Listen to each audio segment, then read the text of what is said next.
हर बार अंधेरा होने से पहले ये आदमी अपने घर के दरवाजे पर अल्कोहल छिड़कता है। घर लौटते ही वह सबसे पहले अपने कुत्ते को साफ करता है। जैसे ही वह देखता है कि सूरज डूबने वाला है, वह तुरंत खास स्टील की प्लेटें लगाकर दरवाजे और खिड़कियां बंद कर देता है। लेकिन घर में एक भी रोशनी न होने के बावजूद भी उसे खुद को सुरक्षित महसूस नहीं होता। वह अपनी राइफल को सीने से लगाए कुत्ते के साथ बाथटब में सिमट कर बैठ जाता है। तभी उसे चैन मिलता है। दरअसल आदमी ने इतनी कड़ी सुरक्षा इसलिए की है क्योंकि जैसे ही रात का अंधेरा छा जाता है, बाहर की दुनिया इंसानों की नहीं रह जाती। वहाँ भयानक ज़ॉम्बीज़ के झुंड सड़कों पर आतंक मचाते हुए घूमते हैं। क्योंकि लगभग 5 साल पहले 2012 में एक वायरस ने कहर बरपा दिया। इस वायरस ने 90% इंसानों को मार डाला, जबकि 9% लोग ज़ॉम्बी में बदलते हैं। ये ज़ॉम्बी धूप से डरते हैं, सिर्फ रात में निकलते हैं और उनकी सूंघने की शक्ति बेहद तेज होती है। वहीं हमारी कहानी का मुख्य किरदार विल इस वायरस से बचा हुआ है, क्योंकि वो पूरी दुनिया में 1% से भी कम लोगों में आता है जिनकी एक स्ट्रॉन्ग एंटीबॉडी है। विल अपनी फोर्ड मस्टैंग चलाते हुए सुनसान न्यूयॉर्क की सड़कों पर तेजी से दौड़ रहा था। वह शहर के बीचों बीच एक हिरन का पीछा कर रहा था। इस दुनिया में जहाँ अब सिर्फ वही अकेला बचा है, खाना सबसे बुनियादी और सबसे जरूरी जरूरत बन चुका है। लेकिन जैसे ही वह शिकार करने ही वाला था, अचानक एक शेरनी झपट पड़ी और उससे पहले ही हिरन को घेर लिया। शिकार छिनते देख विल शेरनी को मारने का सोचता है। तभी एक शेर और एक शावक भी बाहर आ जाते हैं। तीनों को देखकर विल को अपने मरे हुए परिवार की याद आ जाती है। वह गोली नहीं चलाता क्योंकि वह जानता है कि शेर प्रकृति का संतुलन बनाए हुए है। बचे हुए लोगों की तलाश में बाहर निकलने से पहले वह अपने अंडरग्राउंड मेडिकल रूम में जाता है और देखता है कि इलाज से म्यूटेंट चूहे सामान्य हुए हैं या नहीं। लेकिन अभी भी उसे कोई फर्क नजर नहीं आता। दरअसल विल एक बेहतरीन वैज्ञानिक है। उसने वायरस वैक्सीन पर आधारित जीन थेरेपी विकसित की है। जब उसे लगा कि आज का दिन भी निराशाजनक रहेगा, तभी उसने देखा कि एक म्यूटेंट चूहे में अब हमला करने की ताकत नहीं रही। इससे उसे अंदाजा हुआ कि चूहा धीरे धीरे सामान्य हो रहा है। अगर ये चूहे पर किया गया एक्सपेरिमेंट सफल हुआ तो वह उन ज़ॉम्बीज़ को भी सामान्य इंसान में बदल सकता है। दिन के समय बचे हुए लोगों और ज़ॉम्बीज़ के ठिकानों की तलाश के लिए विल हर रोज सुबह ठीक 8 बजे घर से निकलता है। वह हर दिन गाड़ी चलाकर वीडियो स्टोर जाता है, वहाँ सीढ़ी बदलता है और पहले से रखे गए पुतलों से हालचाल पूछता है। ये देखकर कोई कल्पना भी नहीं कर सकता है कि कोई इंसान कितना अकेला हो सकता है कि उसे पुतलों को दोस्त बनाना पड़े। वह अपने द्वारा गए हर स्थान को नक्शे पर चिन्हित करता है और उन जगहों पर खाना और जरूरी सामान इकट्ठा करता है। अन्य बचे हुए लोगों की तलाश में वह हर दिन ठीक दोपहर 12 बजे रेडियो पर कॉल करता है और चमत्कार की उम्मीद में गाड़ी चलाकर घाट तक पहुंचता है। लेकिन पूरे 3 साल बीत गए, उसे कभी कोई जवाब नहीं मिला। अकेलेपन को कम करने के लिए विल दोपहर में एंटरप्राइज एयरक्राफ्ट कैरियर पर जाता है और एक विमान पर खड़े होकर गोल्फ खेलता है। लेकिन इसी दौरान उसके कुत्ते ने कुछ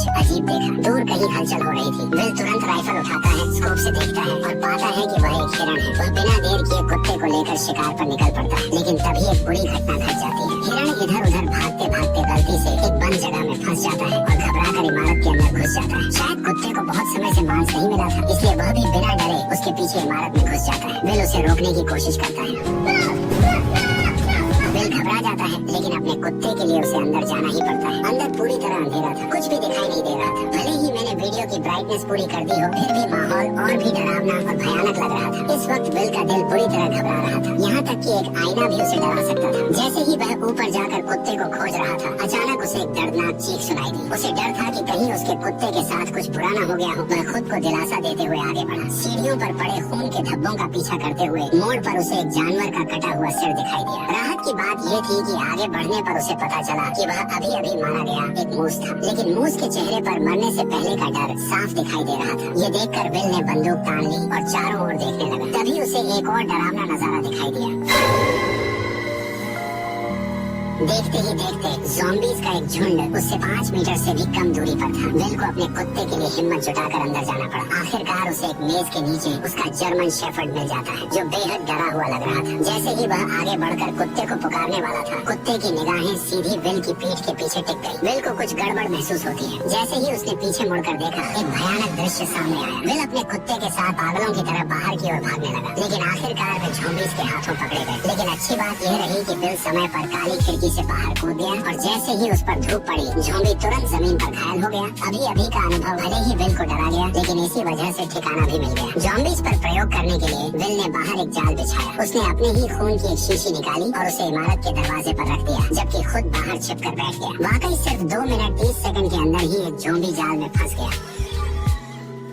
और जैसे ही जाल सक्रिय हुआ, एक जिंदा ज़ॉम्बी जबरदस्ती बाहर खींच लिया गया। लेकिन तभी एक गुस्से भरी दहाड़ के साथ एक डरावने चेहरे वाला ज़ॉम्बी अचानक बाहर आ गया, मानो वह बिल को तुरंत ही जिंदा खा जाना चाहता हो। वह खुद भी नहीं समझ पाया कि यह ज़ॉम्बी इतना गुस्से में क्यों था। घर लौटने के बाद बिल तो बस ज़ॉम्बी पर प्रयोग करने में ही लगा रहा। उसे बिल्कुल अंदाजा नहीं था कि ये फीमेल ज़ॉम्बी असल में अभी अभी दहाड़ लगा रहे उस ज़ॉम्बी किंग की पत्नी थी। बिल के उसे पकड़ लेने की वजह से ही ज़ॉम्बी और इंसानों के बीच जंग पूरी तरह छिड़ गई। वह तो इस शहर का इकलौता जिंदा इंसान था, लेकिन उसे हैरानी तब हुई जब उसने देखा कि एक पुतले का सिर अचानक हिल गया। और भी डरावनी बात यह थी कि ये पुतला जो असल में वीडियो स्टोर के दरवाजे पर होना चाहिए था, वह अचानक कई किलोमीटर दूर कैसे पहुंच गया, ये किसी को समझ नहीं आया। इतने में ही बिल ने अपनी बंदूक निकाली और पुतले पर तान दी, ये सोचकर कि किसी इंसान ने यहाँ पर उस पुतले को रखा है ताकि वो बिल से बात कर सके। लेकिन उसे आसपास कोई इंसान नहीं दिखा, क्योंकि असल में यह एक जाल है जो ज़ॉम्बी किंग ने बदले के लिए बिछाया है, क्योंकि उसने उसकी पत्नी को पकड़ लिया था। जब बिल पुतले के पास जाता है और उसके नीचे पड़े पानी को देखने के लिए झुकता है, तभी अचानक ज़ॉम्बी किंग द्वारा बिछाया गया जाल सक्रिय हो जाता है और बिल हवा में लटक जाता है। बिल के सिर पर लगी चोट के कारण वह बेहोश हो जाता है। जब सूरज डूबने वाला होता है तब बिल अपनी अलार्म घड़ी को सुनकर जाग जाता है। जैसे ही सूरज की रोशनी खत्म होती है, डरावने ज़ॉम्बीज़ बाहर निकल आते हैं। तभी बिल अपनी कमर से चाकू निकालता है और घबराकर अपने पैरों में बंधी रस्सी को काटता है। लेकिन जैसे ही वह जमीन पर गिरता है, चाकू सीधा उसकी जान में घुस जाता है, जिससे अब और भी ज्यादा मुसीबत हो गई, क्योंकि डूबते सूरज की अंतिम किरणें गायब हो रही थी। अगले ही पल बिल को गड़बड़ महसूस हुई। सामने की अंधेरी इमारत से डरावनी आवाजें आने लगी। इतने में ही ज़ॉम्बी किंग सामने आ गया और उसने 3 खूंखार शिकारी कुत्ते छोड़ दिए। लेकिन सूरज की बची खुची किरणों की वजह से वे उस तक नहीं पहुंच पाए। और जैसे ही कुछ मिनटों बाद सूरज डूबता है, ज़ॉम्बी शिकारी कुत्ते पागल होकर हमला कर देते हैं। इस वक्त हमारे मेन कैरेक्टर की जान घायल है। उसकी जिंदगी और मौत के बीच उम्मीद की एकमात्र किरण है। वह जर्मन शेफर्ड है जिसने उसके साथ इस प्रलय में साथ निभाया है। ये जर्मन शेफर्ड उसका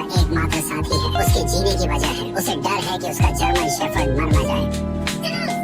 कार में एक पिस्तौल रखी थी। बिल कार की ओर रेंगने लगा, लेकिन जैसे जैसे सूरज की आखिरी किरणें गायब होने लगी, तभी शिकारी कुत्तों का हमला तेज हो गया। अब उसके पास कम वक्त था। दर्द सहते हुए वह उठता है और पंजों के बल आगे बढ़ता है, लेकिन कुछ कदम चलने के बाद फिर जमीन पर गिर पड़ता है। ठीक उसी वक्त खूंखार ज़ॉम्बी कुत्ते उस पर टूट पड़ते हैं, लेकिन बिल अपनी बंदूक की गोलियों से उनके हमले को रोक देता है। पर तभी दूसरा ज़ॉम्बी कुत्ता उससे झपट जाता है। देखते ही देखते खूंखार कुत्ते के नुकीले दांत उसके गाल को चीरने ही वाले थे कि जर्मन शेफर्ड समय पर आकर उसे बचा लेता है। लेकिन सबसे बुरी बात अब होने वाली थी। जर्मन शेफर्ड को अभी हुई लड़ाई में दूसरे कुत्ते ने काट लिया था, जिससे बिल का दिल बैठ गया, क्योंकि केवल बिल के पास ही एंटीबॉडी है, न कि जर्मन शेफर्ड के पास। घर लौटने के बाद बिल ने तुरंत एंटीवायरल दवा का इंजेक्शन लगाया, उसे गोद में उठाया और उम्मीद करने लगा कि जर्मन शेफर्ड ठीक हो जाएगा। वह मुस्कुराते हुए खुद को दिलासा दे रहा था कि उसका प्यारा साथी ठीक हो जाएगा। तभी जर्मन शेफर्ड के शरीर से बाल झड़ने लगे। जब उसने कुत्ते की पलकें उठाई तो देखा कि आंखों के कोनों में बीमारी के लक्षण दिखने लगे हैं और मुंह में भी जानलेवा लक्षण नजर आने लगे। बिल का दिल टूट गया, पर हकीकत ने उसे एक दर्दनाक फैसला लेने पर मजबूर कर दिया। और न चाहते हुए भी बिल ने अपनी मजबूत हथेलियों से अपने प्यार का गला घोंट दिया उस प्यार का, जिसने अनगिनत अकेली काली रातों में उसका साथ दिया था। वह पूरी तरह टूट चुका था। लेकिन इसी समय बिल को एक अजीब समस्या का भी पता चलता है कि वायरस से संक्रमित इंसान जब ज़ॉम्बी बन जाता है तो उसमें इतना दिमाग नहीं होता, लेकिन फिर भी वे बिल्कुल इंसानों जैसा जाल कैसे बिछा सकते थे। पर जब उसने बगल की सीट पर देखा और सैम का कोई निशान नहीं था, तो इस पल में बिल अब और सहन नहीं कर सका। इसलिए उसी रात वह अपनी कार लेकर सीधे बंदरगाह की ओर दौड़ पड़ा और बिना सोचे समझे उन ज़ॉम्बीज़ पर हमला शुरू कर दिया। हालांकि कार में होने की वजह से ज़ॉम्बी उसका कुछ नहीं बिगाड़ पाए, लेकिन वे लगातार आते ही जा रहे थे। उन्होंने कार को पूरी तरह घेर लिया और कांच को तोड़ना शुरू कर दिया। तभी कुछ ज़ॉम्बीज़ लैंप पर चढ़ गए और उसे सीधे कार पर गिरा दिया। बिल कार में फंस गया। उसने देखा भीड़ उसकी ओर बढ़ रही है, तो वह जल्दी से कार से निकलने की कोशिश करने लगता है, लेकिन तभी और भी ज़ॉम्बीज़ वहाँ पहुँच जाते हैं। तभी ज़ॉम्बीज़ का लीडर उस पर हमला करने का ऑर्डर देता है, पर बिल कुछ कर पाता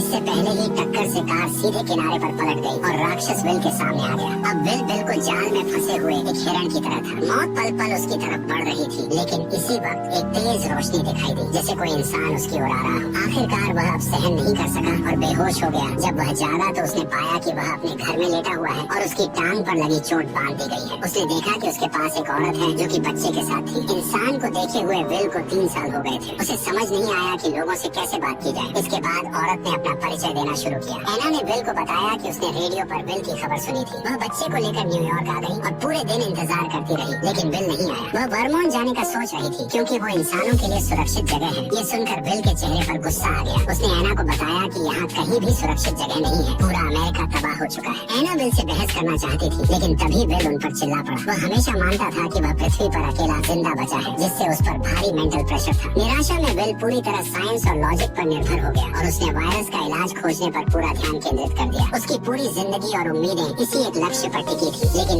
एना की खबर ने अचानक उसकी सोच को पूरी तरह बदल दिया। उसने बताया कि कहीं और भी बचे हुए लोग हैं। इसका मतलब था कि विल की लंबे समय से चली आ रही तन्हाई और मेहनत शायद बेकार नहीं गई थी, क्योंकि अब उसके सामने एक जिंदा इंसान खड़ा था। विल अपने कमरे में अपनी सोच और भावनाओं से काफी देर तक जूझता रहा। आखिरकार उसने हकीकत स्वीकार की और कमरे से बाहर निकल आया। एना ने विल को समझाया कि वे उसके साथ क्वारंटीन जोन चले, पर विल ने साफ साफ मना कर दिया था। उसने कहा कि वह यहाँ से बिल्कुल नहीं जाएगा। इसके बाद एना विल की लैब में पहुंची। जब उसने बर्फ में लेटी उस फीमेल ज़ॉम्बी को देखा तो वह अपनी आंखों पर यकीन नहीं कर पाई और उसने विल से पूछा कि क्या वह सच में इस ज़ॉम्बी को ठीक कर सकता है। इसके बाद एना ने दीवार पर सैकड़ों ज़ॉम्बीज की तस्वीरें देखी। वैक्सीन बनाने के लिए विल ने उन्हें लैब के चूहों की तरह इस्तेमाल किया था। जैसे ही सूरज की किरणें गायब होने लगी, विल ने तुरंत सभी दरवाजे और खिड़कियां बंद कर दी। एना ने फिर विल को क्वारंटीन जोन चलने के लिए मनाने की कोशिश की, लेकिन विल कुछ जवाब दे पाता उससे पहले ही बाहर से जोरदार हलचल सुनाई दी। जब उसने छोटी खिड़की खोली और देखा तो पाया कि एक बड़ी भीड़ में ज़ॉम्बीज उसके घर की ओर बढ़ रहे थे। विल अपनी आंखों के सामने का दृश्य देखकर यकीन नहीं कर पा रहा था। उसने तो हमेशा अपनी गंध को छुपाने की पूरी कोशिश की थी, लेकिन फिर भी एक बड़ी भीड़ में ज़ॉम्बीज ने उसके ठिकाने का पता लगा लिया था। वे राक्षसों की तरह पागल होकर उनकी ओर बढ़ने लगे। जब आदमी ने ध्यान से पूछा तो पता चला कि कल जब महिला ने उसे बचाया तब वो उसे सुरक्षित घर तो ले आई, लेकिन बाद में उसने किसी भी सावधानी नहीं बरती। हालांकि अब उसे दोष देने का कोई समय नहीं था। विल ने तुरंत आसपास की सारी तेज लाइटें जला दी, लेकिन हैरानी की बात ये थी कि जो ज़ॉम्बीज आमतौर पर रोशनी से डरते थे, वे इस बार अचानक बहुत चालाक हो गए थे। सभी स्ट्रीट लाइटें नष्ट करने के बाद वे आदमी की ओर तेजी से बढ़ने लगे। डरे हुए विल ने तुरंत दूसरी सुरक्षा व्यवस्था शुरू की और एक ही बार में आसपास के सभी बम सक्रिय कर दिए। जब विल ने दोबारा देखा तो पाया कि सभी ज़ॉम्बीज बम धमाकों में मारे जा चुके थे, लेकिन जैसे ही वह एना को पुकारने लगा तो कोई जवाब नहीं मिला। तभी वह उसे ढूंढने ऊपर की ओर गया। ठीक उसी पल एक ज़ॉम्बी उस पर हमला कर देता है। वो उसे कसकर पकड़ लेता और सीधे जमीन से उठाकर मेज पर फेंक देता है। असहाय विल बेरहमी का शिकार बनता है। जैसे ही ज़ॉम्बी सोचता है कि विल मर चुका है, तब उसे पता नहीं होता कि वह अब तक नाटक कर रहा था। वह मौका पाकर पेचकस उठाता है और ज़ॉम्बी पर वार कर देता है, लेकिन यह वार उसे कोई नुकसान नहीं पहुंचाता। ज़ॉम्बी उसे उठाकर नीचे फेंक देता है। अब जैसे ही ज़ॉम्बी किंग गुस्से में उसकी तरफ गुर्राता है, तभी विल जल्दी से पास से एक राइफल उठा लेता है, पर ज़ॉम्बी ऐसे भाग जाता है जैसे उसे पता हो कि इंसानी हथियार कितने खतरनाक होते हैं। विल इधर उधर निशाना साधता है, लेकिन ज़ॉम्बी सीधे दीवार के पीछे छिप जाता है। इसलिए विल तुरंत गैस सिलेंडर पर निशाना साधकर गोली चला देता है। विस्फोट से ज़ॉम्बी सीधे बाहर जा गिरता है, लेकिन फिर भी उसे ज्यादा चोट नहीं लगती। इसके बाद वो सीढ़ियां चढ़कर वहाँ से गायब हो जाता है। जब विल उसका पीछा करता है तो पाता है कि वह खिड़की से कूदकर बाहर भाग गया है। विल जल्दी से घर के अंदर औरत को ढूंढने जाता है, लेकिन देखता है कि कमरे में एक दूसरा ज़ॉम्बी है और औरत और बच्चा डर के मारे अलमारी के नीचे छिपे हुए हैं। विल ने उन्हें इशारा किया कि वे बिल्कुल भी आवाज न करें। वह पिस्तौल से ज़ॉम्बी को खत्म करने की तैयारी कर रहा था, लेकिन तभी ज़ॉम्बी ने उन्हें देख लिया। दोनों को नुकसान न पहुँचे इसके लिए विल को मजबूरी में हिम्मत करके अंदर घुसना पड़ा। तभी उसने उस पर गोलियां चला दी, लेकिन अचानक बाहर से तेज आवाज सुनाई दी। जब विल ने दरवाजा खोला तो ज़ॉम्बी किंग उसकी ओर दहाड़ रहा था। असल में वह अभी और लोगों को बुलाने गया था। इससे भी डरावनी बात यह थी कि अब उनका हमला सिर्फ तोड़फोड़ नहीं बल्कि पूरी प्लानिंग के साथ था। विल ने खिड़की के बाहर ज़ॉम्बी के सरदार को देखा तो उसके मन में बेचैनी उठी, क्योंकि ज़ॉम्बी सिर्फ जानवरों जैसे जीव नहीं लग रहे थे, बल्कि उनमें दिमाग भी था। तीनों जल्दी से तहखाने में भागे। तभी विल ने मैन डोर को अच्छी तरह से बंद कर दिया और एना बच्चे को लेकर लेप में छिप गई। लेकिन तभी उसने एक चमत्कारी दृश्य देखा और तुरंत विल को बुलाया। असल में विल द्वारा बनाई गई वैक्सीन असर दिखा रही थी और ज़ॉम्बी किंग की पत्नी धीरे धीरे इंसान में बदल रही थी। लेकिन तभी ज़ॉम्बी अंदर घुस आए। तभी विल ने जल्दी से कांच का दरवाजा बंद कर दिया। विल इन ज़ॉम्बीज को बताना चाहता था कि वह सभी ज़ॉम्बीज को फिर से इंसान बना सकता है, लेकिन इस समय ज़ॉम्बीज की नजर में विल खुद भी तो एक भयानक ज़ॉम्बी ही था, क्योंकि वह न केवल समय समय पर उनके साथियों को पकड़कर उन पर प्रयोग करता है, बल्कि इस बार तो उसने ज़ॉम्बी किंग की पत्नी को भी अगवा कर लिया, जिससे ज़ॉम्बीज की पूरी सेना गुस्से से उबल पड़ी। जैसे जैसे ज़ॉम्बी किंग लगातार कांच के दरवाजे को धक्का मार रहा था, वैसे वैसे दरवाजा धीरे धीरे टूट रहा था। इसी वक्त विल को अपनी हालत का एहसास हुआ। जब वह अनजाने में इधर उधर देख रहा था, उसकी नजर औरत की गर्दन पर बने तितली के निशान पर पड़ी। तितली को देखते ही उसे ऐसा लगा जैसे उसे सब कुछ समझ आ गया हो। वह तुरंत एक कंटेनर उठाता है और ज़ॉम्बी किंग की पत्नी के शरीर से सीरम निकाल लेता है, क्योंकि उसका ब्लड एक वैक्सीन की तरह था, मतलब वह एंटीबॉडी क्रिएट कर सकता था। इसलिए वह सीरम निकाल कर महिला और बच्चे को सुरक्षित अंडरग्राउंड रास्ते में भेज देता है और सीरम महिला को सौंपने के बाद वो उसका गेट बंद कर देता है। तभी ज़ॉम्बी किंग ने कांच को तोड़ दिया।